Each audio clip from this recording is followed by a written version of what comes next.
சுருக்கமா சொல்லப்போனா, ஒரு மக்களாட்சி தத்துவத்திலிருந்தே இந்த நாடு வெளியேறிடுச்சு. அதுக்கு ஒரு சான்று தான் இந்த விக்கிரவாண்டி இடைத்தேர்தல்.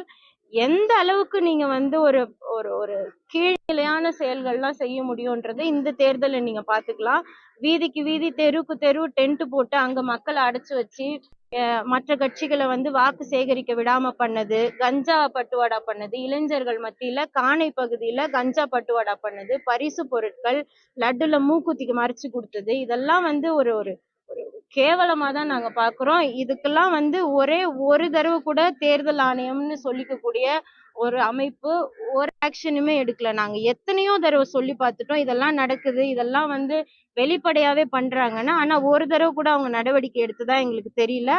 இடைத்தேர்தல் என்பது இவர்கள் சொல்வது போல அனைத்து எம்பிக்களும் எம்எல்ஏக்களும் ஒரு ஊருக்குள்ள வந்து ஒன்றிணைந்து ஒவ்வொரு பகுதிகளையும் கையில் எடுத்துக்கிட்டு அந்தந்த பகுதியில் வாக்குகளை தன் பக்கம் ஈர்ப்பதற்காக இது போன்ற வேலைகள் செய்வார்கள் என்பது இயல்பான ஒரு விஷயம். ரெண்டாவது, ஒரு இடைத்தேர்தல் வருது அப்படின்னாலே அந்த இடைத்தேர்தலில் ஆளும் கட்சி மட்டுமே வெற்றி பெறும் என்பது தான் இது வரைக்குமான வரலாறு. அதில் ஒரே ஒரு முறை மட்டும்தான் மாற்றம் வந்திருக்கு. அது எப்போ அப்படின்னாக்கா, நம்ம டிடிவி தினகரன் அவர்கள் ஆர்கே நகர் தேர்தலில் அவர் ஜெயிச்சார். இடைத்தேர்தலில் யாருமே எதிர்பார்க்காத ஒரு வெற்றி. அதுவும் இதே போல் நடந்த ஒரு வெற்றி தான். அப்படிங்கும் பொழுது இந்த தேர்தல் முறை என்பதே தவறு. இது வந்து இந்த தேர்தலில் மட்டும் இப்படி நடக்கலை. சட்டமன்ற தேர்தலாக இருக்கட்டும், நாடாளுமன்ற தேர்தலாக இருக்கட்டும், இல்லை உள்ளாட்சி தேர்தலாக இருக்கட்டும், இப்படி எந்த ஒரு தேர்தலை எடுத்துக்கொண்டாலும் அனைத்து தேர்தல்களிலும் இதே போன்ற ஒரு நடைமுறை தான் இருந்துக்கிட்டே இருக்குது. இவர்கள் பலமுறை நாங்கள் கம்ப்ளைண்ட் கொடுத்தும் கூட தேர்தல் ஆணையம் எந்த ஒரு நடவடிக்கையும் எடுக்கலை அப்படின்னு சொல்கிறாங்கல்ல. எப்பொழுதுமே எடுக்காது. நாடாளுமன்ற தேர்தல் நடந்துக்கிட்டு இருக்கும்போது 1000 புகார்கள் வந்து மோடியின் மீது கொடுக்கப்பட்டது. ஆனால் தேர்தல் ஆணையம் எந்த ஒரு நடவடிக்கையும் எடுக்கலை. அதை பற்றி பேசக்கூட இல்லை, கருத்து கூட சொல்லலை. இதுதான் இந்த தேர்தல் ஆணையத்தினுடைய நிலைமையாகவும் இருக்குது. இந்த தேர்தல் முறையும் இப்படித்தான் இருக்குது. இது இந்த தேர்தலில் மட்டும் அப்படின்னு நீங்கள் சொல்கிறது வந்து தவறு. ஒட்டுமொத்த தேர்தல் களமும் மொத்த தேர்தல் பாதையும் இதை நோக்கித்தான் போய்கிட்டு இருக்கு. இது வந்து உண்மையான ஜனநாயகம் இல்லை. இதை நாங்கள் கிட்டத்தட்ட ஒரு 40 ஆண்டுகளாக சொல்லிக்கிட்டு இருக்கோம். இது வந்து ஒரு போலியான ஜனநாயகம். இதில் மக்களுக்கு வெறும் வாக்களிக்கும் உரிமை மட்டும்தான் இருக்குது. அதாவது தேர்ந்தெடுத்த நபர்கள் தவறு செய்யும் பொழுது அவர்களை திருப்பி அழைப்பதற்கோ அல்லது தண்டிப்பதற்கான உரிமையோ மக்களுக்கு இல்லை. அப்படிங்கும்போது இது ஒரு போலி ஜனநாயக தேர்தல் அப்படிங்கிறத நம்ம ஏற்கனவே பேசிக்கிட்டு இருக்கோம். அதில் இப்போ இந்த தேர்தலே போலி என்கின்ற பொழுது இந்த ஆட்சி முறையும் எப்படி இருக்கும் அப்படின்னாக்கா போலியானதாகத்தான் இருக்க முடியும். ஏன் அப்படின்னாக்கா இது ஒரு ஏமாற்று வேலை. இந்த தேர்தல் முறையே வந்து வெள்ளைக்காரன் கொண்டு வந்தது. நம்ம இந்தியர்கள் உருவாக்கியது கிடையாது. குறிப்பாக தமிழர்களும் உருவாக்கியது கிடையாது. வெள்ளையர்கள் ஆட்சியில் இருக்கும் பொழுதே தேர்தல் நடந்துச்சு. அந்த தேர்தலில் வந்து படித்தவர்களும் பணக்காரர்களும் ஓட்டு போட்டாங்க. சாதாரண உழைக்கும் மக்களுக்கு அப்போ ஓட்டுரிமை கிடையாது.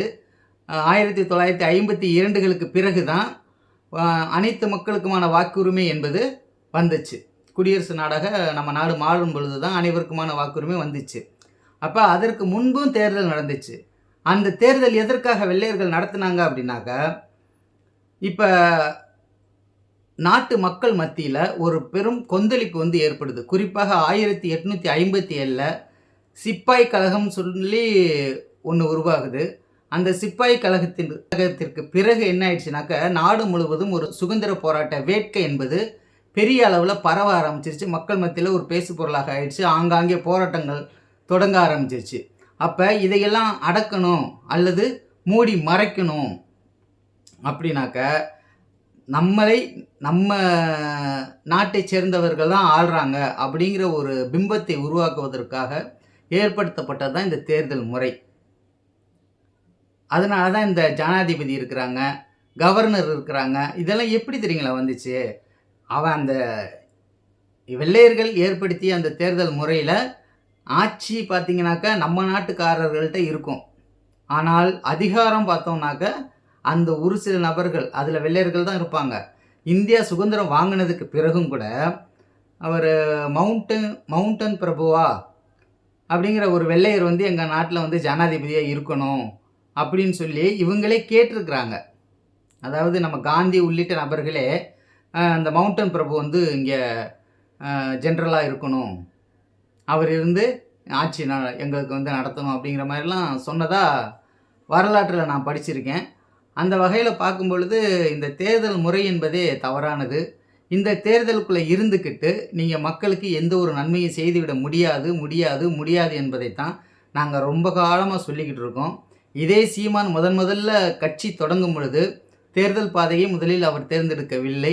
வெறும் அமைப்பாக மட்டுமே வச்சுக்கொண்டு தமிழர்களுக்கும் அது தமிழ் ஈழம் அமைப்பதற்கு ஆதரவாக போராடுவது அப்படிங்கிற அடிப்படையில் தான் இவங்க கட்சி தொடங்கினாங்களே தவிர, அதன் பிறகு வந்து அது தேர்தல் பாதையை நோக்கி போய் இன்றைக்கி ஒரு 8% வாக்குகளை வந்து பெற்றிருக்கிறாங்க அப்படின்னாக்க அது ஒரு காலத்தை வந்து விரயமாக்குவது, மக்களை மாற்றி யோசிக்க விடாமல் தடுப்பது.